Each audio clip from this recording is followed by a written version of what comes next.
Hey, what is up guys? So in my last video, I briefly went over Jester's play on Eichenwalde and how he dominated the Philadelphia Fusion. Even though I overwhelmingly received positive feedback, I wanted to go more in depth and provide a higher analysis video for you guys. In this video, I'm going to be shedding more light about the London Spitfire as a team, talking about their positioning and pre-planning. Then I'm going to break down a specific team fight and evaluate the roles of the team, especially what Jester brings to the table as a Winston.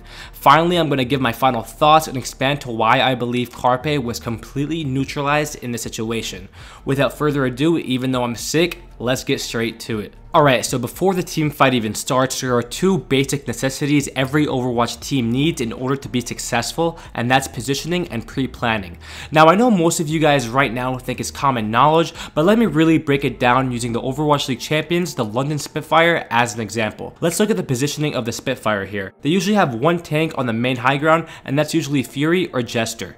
In this case, it's Fury, but one tank is good enough in this situation. You might also ask why Jester is not high ground, and in this case, he doesn't want to waste his jump because he doesn't want to have a 6-second cooldown, and the fight might start, you never know, it might start in 4 seconds, it might start in 5 seconds, so he may need it at any given moment. High ground on this map is really important because with the higher elevation, you have a wider frame of FOV, meaning field of vision. Having more FOV, you are able to spot every single entrance on Eichenwalde, which leads to having information. Now, information is so critical because the London Spitfire are able to spot out the Philadelphia Fusion on the map and reposition accordingly. You see, the Spitfire have a set plan and engagement in place for every single entrance on this choke. They dry run these engagements in scrims or private rooms, which basically means they practice these engagements before. Information is so valuable in Overwatch, so much so that the Spitfire have multiple sources of information to guarantee they know exactly how to counter Philadelphia. Brittering is playing Hanzo, and he will use his Sonic Arrow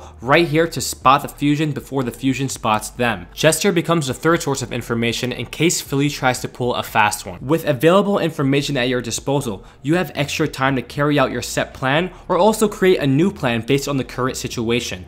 Remember, the Fusion don't even see the London Spitfire, so they certainly have less time to set a plan in place and are forced to react to London's engagement. Through my experience in esports as a player and a coach, it's much easier to bring 6 people together on the same page and aggress, rather than 6 people being on the opposite end of that aggression and only having split seconds to react and be on the same page. So with that being said, London chooses to control the tempo by engaging first, starting with a Jester jump on the main entrance. As Jester engages, Fury simultaneously ejects his D.Va Bomb over the top of the castle, which proves that this was a planned engagement based on the ults they had available. Jester's early aggressive engagement catches Philadelphia completely off guard and causes two things to occur. First, it causes the Fusion to be split apart, with Saddle going to the cubby while shoving Hoppa and Carpe behind the Winston bubble. Secondly, it causes Poco to be trapped on the other side of the bubble, being cut off from the rest of the team because of Jester's perfect timing, which forces Poco to use his movement ability and fly back. Unfortunately for Poco, this was a trap by the London Spitfire all along. The Fury D.Va Bomb was meant to kill anyone falling back due to Jester's pressure, and Poco falls back to his death from a perfectly placed D.Va Bomb. This exemplifies the masterful planning and execution the London Spitfire acquire, which also proves how much time they put into their practices before games. As the play plays out,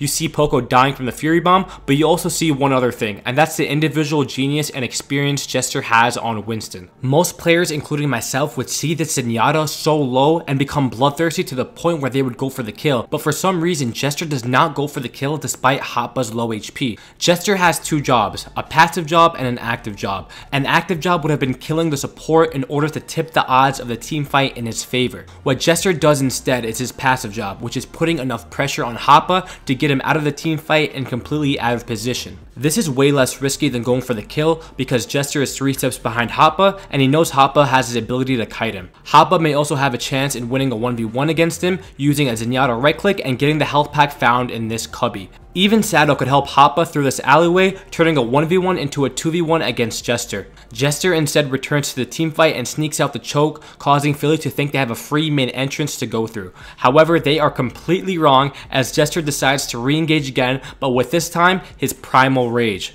Even though Jester almost dies trying to get his ult, he knows his limitations on Winston and gets his ult just in time. With 1000 HP, Jester is now a big distraction for the Fusion, causing chaos and havoc in the backline. This is really important because as he is the main focus of Philly, he is also wasting time off the clock and he's inherently neutralizing the DPS of the Philadelphia Fusion. As a Widowmaker, Carpe's main objective is to get clean headshots on London squishies like Bidosian, Nuss, and Birdering, but instead he is forced to aim at a 1000 HP Jester. As Jester jumps away, the Philadelphia Fusion think they have another opening for the main entrance, but in this case, the third time is not a charm as Jester re-engages again. This engagement is similar to the first one as Jester jumps on the main entrance, splitting the team in half.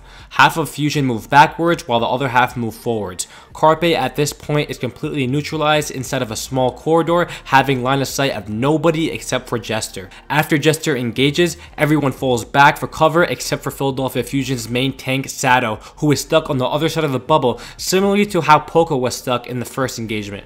Due to Jester's insane pressure on Winston, he could drive the Fusion back and disturb them, giving time for the rest of the London Spitfire to eliminate Sato, who's trapped on the other side of the bubble. This shows perfect execution by not only Jester, but the rest of the London Spitfire. It is in the hands of Jester as a main tank, Winston, to put this pressure on Philadelphia, which results in London gaining map control. Carpe feels so frustrated as a Widowmaker because he's completely neutralized and has no room to work with in this situation. He has not efficiently hit shots on anybody except for Jester, which results in Carpe trying to look for a new angle to hit better shots and be more effective as a Widowmaker.